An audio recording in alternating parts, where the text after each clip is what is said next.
Sav otasining qisosini elishni bahona qilib, Shujou balıqni egallab olish uchun Taochangga hujum qildi. Bu vaqtning o'zida Qinggongtay bu yerdagi Lübuning Yanzhouga kirishini qizg'in qarshi oldi. Endi bu yerdagi Qinggongninki aql ko'rsatishi, Lübuninki boturligi bilan yermay qolmalar bu yerdagi Yanzhouning ko'p qism rayonini bu yerdagi Lübu egallab bo'ldi. Endi bu xabarni anglagandan keyin Sav turanmay qoldi-da, darhol yordamga lashkar avatdi. Bu qo'shinni Sav yüz boshlab bordi, yo'l lekin Puyangga kelib bu tunji jangdala Lübu tarafdan qattiq mag'lub bo'ldi. Endi bu vaqtda Sav Shujouga 30 ming kishilik qo'shin bilan hujum qilgan. Endi biroq Savning doim uchraydigan masalasi nimati? Ochlik masalasi. Shunami? Savning har qitimliq jangda uchraydigani ochlik masalasi.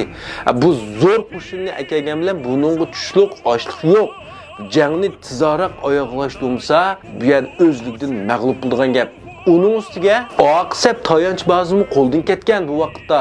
Yana bir oy ichida bu yerga Sav g'alaba qilib, Lübuni mag'lub qilmasa, qo'shin ichida qalaymiqanchilik kelib chiqdi. Ishga bo'linib o'zligida vayron bo'ldi. Endi bu vaqtda hammasi qarabdi, Sav sirtdan o'qdak yugurib kirdi-da, vart yugurib qo'y hammasi shu o'g'anda Sav darhol o'zining xizmat ustidan orqa qilingan oqtirib, bu qumush xat putuk bu narsani oqtirib yurib, bunun ichidagi bir tal raq yozilgan bir xatni qo'liga oldi. Hamda hammalar voy bu Savning ma'butidan kelgan xat o'xshaydi deb qarasa, amaliyat bu xatning ustiga manda 3 jumlalar xat yozilgan. Sav xatni shunday ko'tarib turib, bu xat buningdan bir oy burunla mening bu ustimga tushgan. Bu qo'shin bir oy burun butun qo'shinninki mudofiasidan o'tib, mening cho'ng bargoyimga kirib, ustimga tusha olgan ekan. Demak, bu xatni yozgan odam cho'qim bizning qo'shinning ichida. Düşmanlar olsa hergiz bunda qilolmaydi. Hammanglar qarab turmay, darhol bu xat qarab bu pochurkisini tunib beqinglar. Tunam dekansizlar, biror singlarning qo'shin bargoyiga biror xattat biror odam ekan xatni yozgan deb hammasi ko'rsatildi.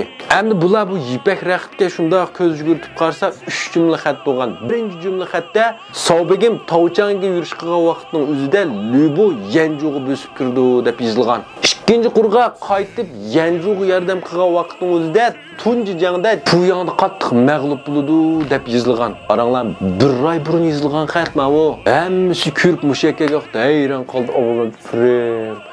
Bu bir oy burun bu hamma ishni oldin faraz qilib bo'lgan bo'lsa, bu kimdi bu? Kim bunda uqib qolgandi bu ishni? Avliyodagi zotga ya Jugo qadimidi ya bu deb qoladi.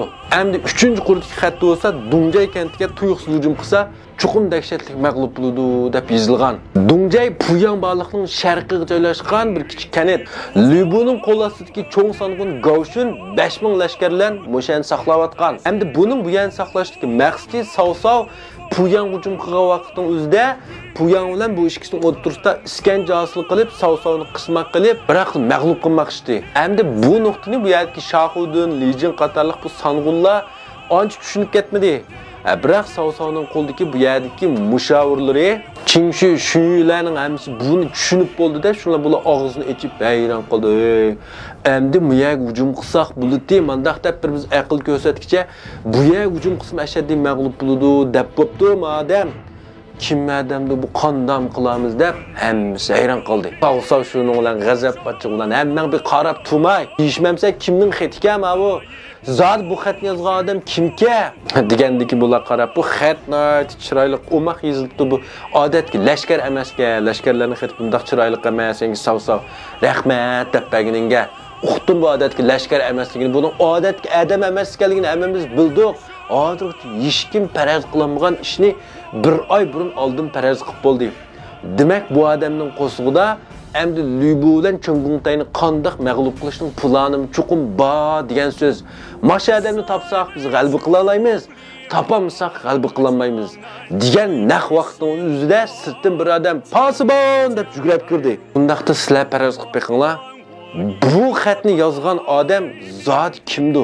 Bu xatni bir oy burun bu qandoq faraz qilib oldi burun yozib Savning jo'si qo'yib qo'yaldi. Bu zot qandoq vaqalik?